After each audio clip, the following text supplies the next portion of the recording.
corpo humano é formado pela cabeça, pelo tronco, pelas extremidades superiores, os braços e pelas extremidades inferiores, as pernas.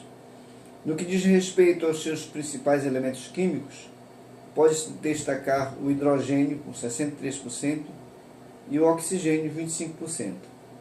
Existem muitas ciências que se interessam pelo estudo do corpo humano. A fisiologia estuda as funções. A anatomia trata das estruturas macroscópicas. E a antropometria interessa-se pelas medidas e pelas proporções do corpo. Olá, amigos do YouTube, eu sou Josias Pinheiro, trazendo a reflexão da leitura diária deste sábado, que tem como tema Nossa verdadeira oferta pacífica. O texto está em Romanos capítulo 12 e o verso 1, que fala sobre a nova vida e nos diz assim: Rogo-vos, pois, irmãos, pelas misericórdias de Deus, que apresenteis o vosso corpo por sacrifício vivo, santo e agradável a Deus, que é o vosso culto racional. Em uma reflexão anterior, nós já fizemos uma verificação sobre esses termos, corpo e racional. Quero aqui me prender primeiro ao racional, que é uma palavra que vem do grego, lógicos, que quer dizer que pertence ao discurso ou à fala. Também que pertence à razão ou à lógica. Também que diz respeito à espiritual, que pertence à alma. E também que concorda com a razão, que segue a razão, razoável, lógico. E o corpo, nós já fizemos uma breve observação sobre o corpo, que é formado por cabeça, tronco e membros. Na cabeça está o nosso sistema nervoso central, está o cérebro, que comanda todos os movimentos do nosso corpo. As ações do corpo são comandadas pelo nosso cérebro. O texto nos fala de culto racional. Então, o que vem a ser esse culto racional? Culto racional é o culto realizado com entendimento, com conhecimento. Culto é a expressão de adoração, veneração, honra, homenagear a Deus. Honrar é respeitar, é atender os desejos e vontades a quem estamos prestando o culto. Veneração é o mesmo que respeitar. Respeitar é cumprir, é realizar a vontade de quem veneramos. O uso da palavra pois em Romanos, rogo-vos, pois, mostra que este serviço razoável se baseia nas coisas ditas anteriores. E aqui eu vou apresentar um breve esboço do livro de Romanos. No capítulo 12, após ele fazer uma declaração, que é considerado um cântico, em Romanos, do capítulo 11, do verso 33 ao 36, ele se expressa dessa maneira: ó profundidade da riqueza, tanto da sabedoria como do conhecimento de Deus! Quão insondáveis são os seus juízos e quão inescrutáveis os seus caminhos!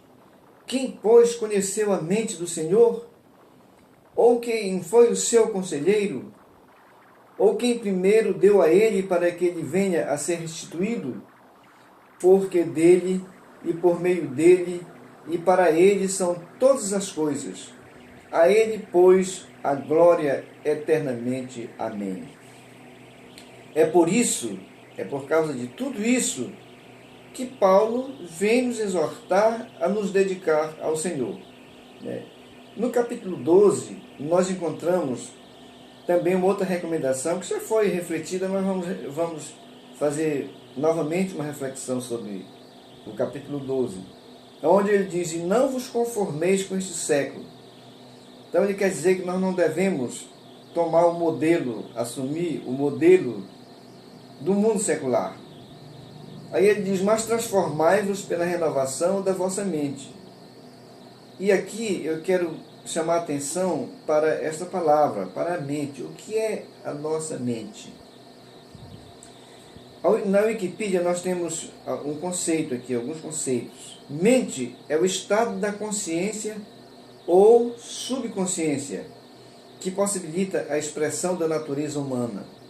Mente é um conceito bastante utilizado para descrever as funções superiores do cérebro humano relacionadas à cognição e comportamento, particularmente aquelas funções as quais fazem os seres humanos conscientes, tais como a interpretação, os desejos, o temperamento, a imaginação, a linguagem, os sentidos.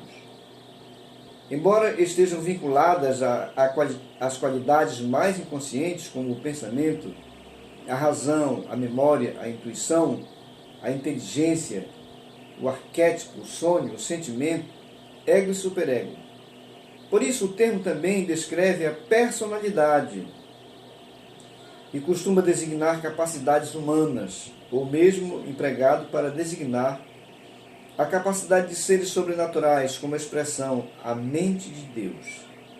Etimologicamente, o termo vem do latim mentem, que tem o significado de pensar, conhecer, entender, e significa também medir, visto que alguém que pensa, ele não faz outra coisa senão medir, ponderar as ideias. Os gregos utilizavam o termo nous para indicar a mente, a razão, o pensamento, a intuição. Porque o mundo já é maligno, e a mente maligna influencia os homens que não temem a Deus. Então seus conceitos são contrários aos conceitos de Deus.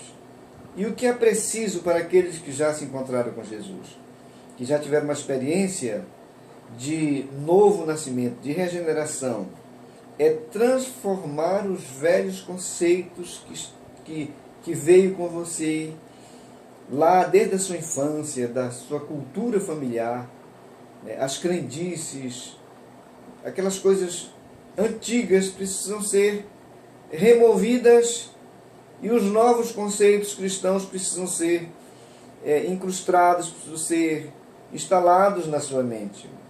É como se você fizesse uma limpeza no seu disco rígido, fizesse uma varredura para remover todo o lixo e deixar só aqueles arquivos que são importantes e necessários para nós. E ele diz que nós devemos transformai-vos pela renovação da vossa mente.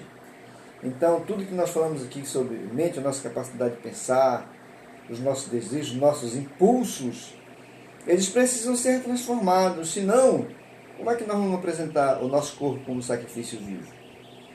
Então, eu coloquei aqui um pensamento meu. Para apresentar o corpo como sacrifício vivo, a mente precisa estar renovada. Os velhos conceitos e crendices precisam ser substituídos por novos conceitos fundamentados nas Escrituras Sagradas. O professor Augusto Cury diz que os registros da nossa memória, eles não podem ser apagados, mas eles podem ser reeditados. Como? Com novos conceitos, com novos registros. E é isso que a palavra de Deus faz quando nós nos aplicamos a ela. Em João capítulo 15 e verso 3, Jesus diz uma palavra que eu acho fantástica. Ele diz: vós já estáis limpos pela palavra que vos tenho falado. Nós não podemos desassociar o corpo da mente, até porque a mente é quem controla o corpo, é quem comanda o corpo. Quando Jesus fala vós, ele está falando mente e corpo. Vós já estáis limpos pela palavra que vos tenho falado. Então a palavra de Deus tem esse poder de renovar a mente, de limpar a mente das coisas velhas. 1 Pedro 1,23, ele diz assim: sendo de novo gerados, não da semente corruptível, mas da incorruptível, pela palavra de Deus, viva e que permanece para sempre. Então, você e eu que já conhecemos Jesus, nós fomos gerados de novo por essa palavra que limpa, por essa palavra que transforma. Hebreus 4, 12 e 13 diz: porque a palavra de Deus é viva e eficaz, e mais cortante do que qualquer espada de dois gumes, e penetra até o ponto de dividir alma e espírito, juntas e medulas, e é apta para discernir os pensamentos e propósitos do coração. E há uma teologia, se eu não me engano, mexicana, que diz que o coração está justamente aí neste ponto, na divisão entre alma e espírito. Aí é que está toda a nossa motivação, né? Tudo o que nós realizamos, pensamos, falamos, procede daí. Jesus diz que é do coração que procede os maus pensamentos, os adultérios, etc. Prosseguindo aqui, Hebreus 4, 12 e 3 diz: e não há criatura que não seja manifesta na sua presença. Pelo contrário, todas as coisas estão descobertas e patentes aos olhos daquele a quem temos de prestar contas. Por isso é que nós precisamos nos transformar, né? Transformar a maneira de pensar, transformar a maneira de sentir, transformar a maneira de falar, transformar a maneira de agir, inclusive de cultuar, né? Mas isso vai acontecer, eu vou ter uma expressão física, corporal, de um sacrifício vivo que agrada a Deus, se a minha mente estiver transformada. Senão, não vai acontecer. Provérbio diz que tal como o homem pensa, assim ele é. E aqui eu pergunto: como está a sua mente? Seu corpo é conduzido por sua mente. Mente transformada, culto corporal vivo, santo e agradável a Deus, tendo como resultado o experimento da boa, agradável e perfeita vontade de Deus. Se o cara amigo que me ouve ainda não tem essa experiência de ter uma mente renovada que proporciona um corpo que presta um culto vivo a Deus, você pode ter isto.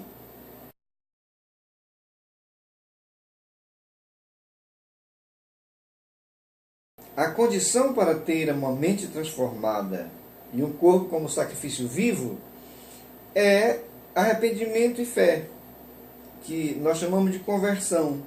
A pessoa precisa se converter. A conversão acontece quando a pessoa se arrepende da vida velha e pela fé vem para Deus, através de nosso Senhor Jesus Cristo. Fazendo isso, aí Deus faz uma coisa maravilhosa, que é lhe dar do seu Santo Espírito. Romanos 5,5 diz que a esperança não traz confusão, porquanto o amor de Deus está derramado em nossos corações pelo Espírito Santo que nos foi dado. Aí você já vai poder pensar como Deus pensa, sentir como Deus sente, falar como Deus fala e fazer as coisas como Deus faz.